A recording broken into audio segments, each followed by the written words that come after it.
Welcome people, it's your boy Crazy Neil, and right now you know it's all about it. Big pants show. We have to wear really big pants to say the things that I say and have really big pockets to carry all the info that I carry. So before I start, I just want to have this moment of silence. Yes, unfortunately people, moment of silence right now for Dream Weekend 2020. That unfortunately will not be happening this year. I know.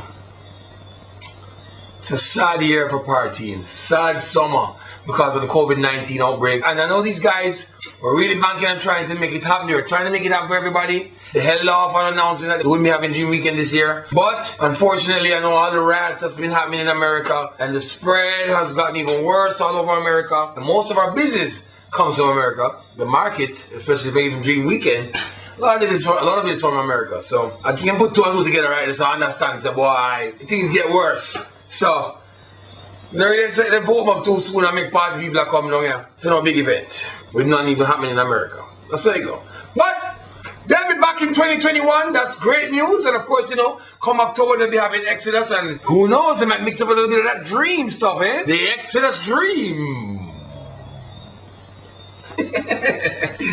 We hope, you know, big up to all the other promoters and all the parties, you know, from Temperature and Mobile, all the other party spots, you know, go right back to Kingston, you name it, all of them. You'll be back soon, don't worry yourself. Anyway, lots happening in the world right now. Boy, people, the Black Lives Matter people, them get serious right now, me see. Them look fit, them get rid of everything and anything. We look like some boy that stand for racism or reminds them of slavery. Them going to every state. And them are knock down every statue of Christopher Columbus. Every Christopher Columbus statue them are knock down. Every single one. I mean, can't wrong them. I mean, they say he is, of course, a slave trader. We know he was a voyager, like a man who, he liked to discover places, you know, that's what he did, so we knew him for, but unfortunately, they never really educated too many people about the fact that he was also a slave trader. So, during the marches, they knocked down most of if not all, of his statues around America. God go with anyone, a statue of them family, them show a picture of the Statue of Liberty, and hide behind fear like a stand machine upon, because you don't want them come push you over to the ocean, and nobody can go pick up that they one there, right? Anyway. So, with all them changes happening in the world, you see, the one that hit me the most right now, I can't believe people, them are remove the Aunt Jemmima oats brand from the shelves. The company that makes Aunt Jemmima that's been around for almost 100 years. You know, I guess they said that Aunt Jemmima was actually a slave and it actually had something to do. The whole Aunt Jemmima theme was mocking slavery and mocking black people in some way, I don't know. But I used to feel so good buying it because it was such a pleasant smile that Aunt Jemmima had on her face when we walk up to these shelves in the supermarket and saw Aunt Jemmima. You just had to buy Aunt Jemmima. I mean, even over only Fosco oats in Jamaica for Jamaican people that would buy as much as Aunt Jemmima. The people that make the brand Aunt Jemmima are removing that brand from the shelves. I guess they're going to be coming with another brand, and they probably have other brands out there. But because apparently the whole Aunt Jemmima theme it's not politically correct. In other words, it's also they also say it has something to do with racism and mocking slavery and mocking black people. You know, so I don't know. I guess she was a slave or something, and they used it to get black people to buy into it, or so who knows what the story is, I don't remember. But unfortunately, that pleasant face you used to see on the shelves, Aunt Jemmima, would means to walk up to the shelf just to buy the Aunt Jemmima syrup or the oats that they used to make, you know, you'll no longer see it. It's been there for 100 years. And then gone with Aunt Jemmima. Right, them people could have left Aunt Jemmima in the class. She was such a pleasant woman. Everybody know Aunt Jemmima. We love Aunt Jemmima. You know, but I guess they're not let that down. They're not leave it down. They're not love Aunt Jemmima. You know, we miss you, Aunt Jemmima. Hopefully you'll be back one day. You know, but I mean, even people in Jamaica, we buy Fosco oats. That's the only one who buy as much as Aunt Jemmima. And hopefully they don't get rid of the Fosco oats box because I want to go white boy there for the Fosco oats box. And remember, people in Jamaica, out of many one people, so just kind of leave that box alone. Leave it alone. Right? On a notice, that little Cardi B and Nicky B little vibes can't stop going. Them can't stop going to people. I tell you, yo, from Cardi B, have our baby. I mean, back in the days, you used to see we used to notice things were a little off between the two. For the moment Cardi came out, I used to find that Nicky used to throw a little shade in her lines, and we're like, who's she talking about? And it felt like it was Cardi. And then Cardi would say some stuff back, like Cardi was like a matey out there, and I guess what's her name felt like she was a wifey. It turns out that Cardi is actually the wifey first. Anyway, but that's not exactly the point. It wasn't a situation where they were sharing no man. It was a situation where it was just Nicky wasn't really appreciating Cardi up in that space where Nicky was top dog in the woman rap world, you know, the female rap world. And unfortunately, Cardi blew up. She blew up real big, real fast too. Did well and still doing well. And I mean, that's just the truth. I love Nicky to death.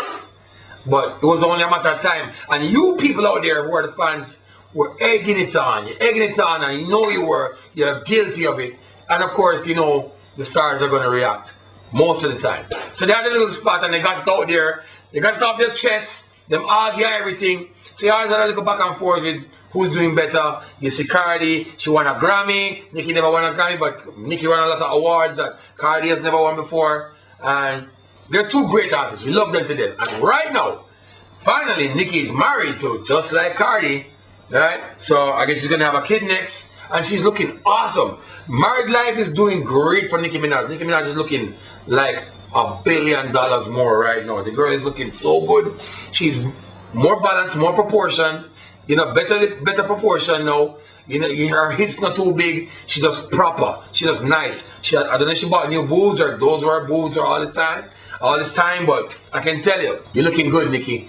And in her most recent video with 6ix9ine, you can see she was really looking good. And the moment that video came out, bam! You see Cardi just post one new picture. Looking good. Yo, Cardi was looking fire, fucking fire. Now, of course, that one, fire, she looked good.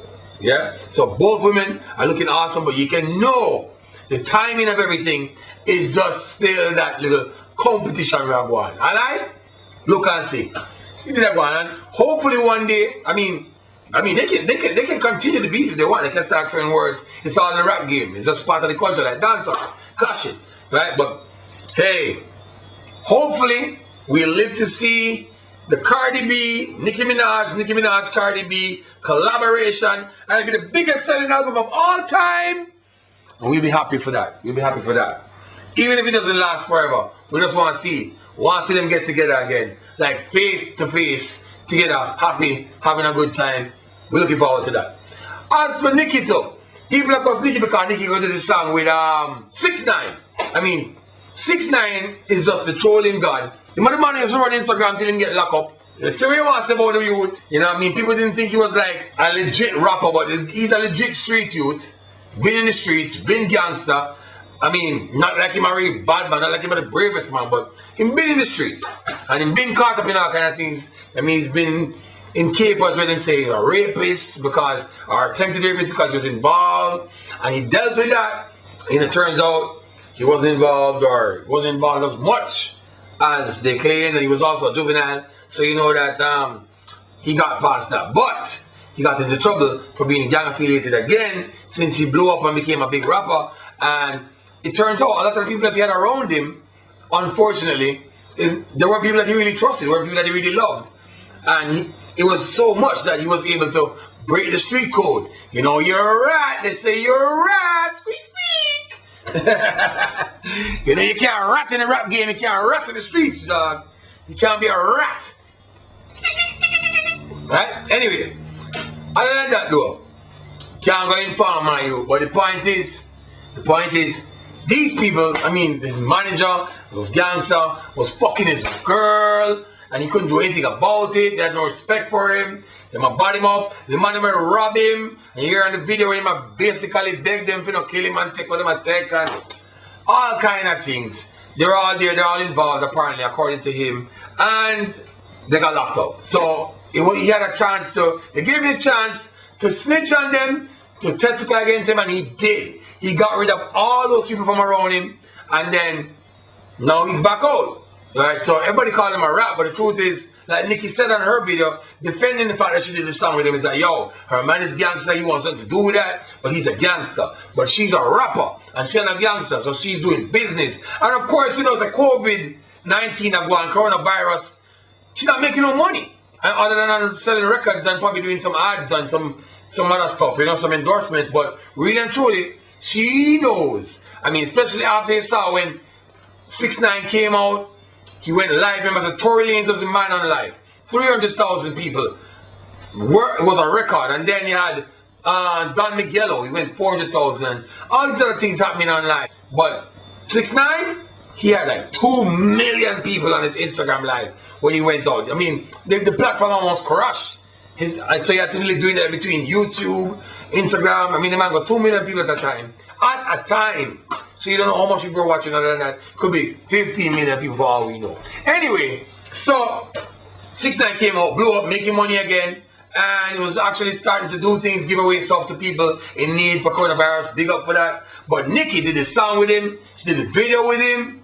And you know they started to rake in the numbers. Rake in the big bucks. Bring them in. Bring them in. You know? So anyway, girl smart. She made the money move and she's making money with that. So that's what that was about. Nothing else. Alright? You remember to like, subscribe. I'm not here. Yeah. Subscribe and to share this channel with everybody out there. Share this post. To talk them things at me. See me? Punch.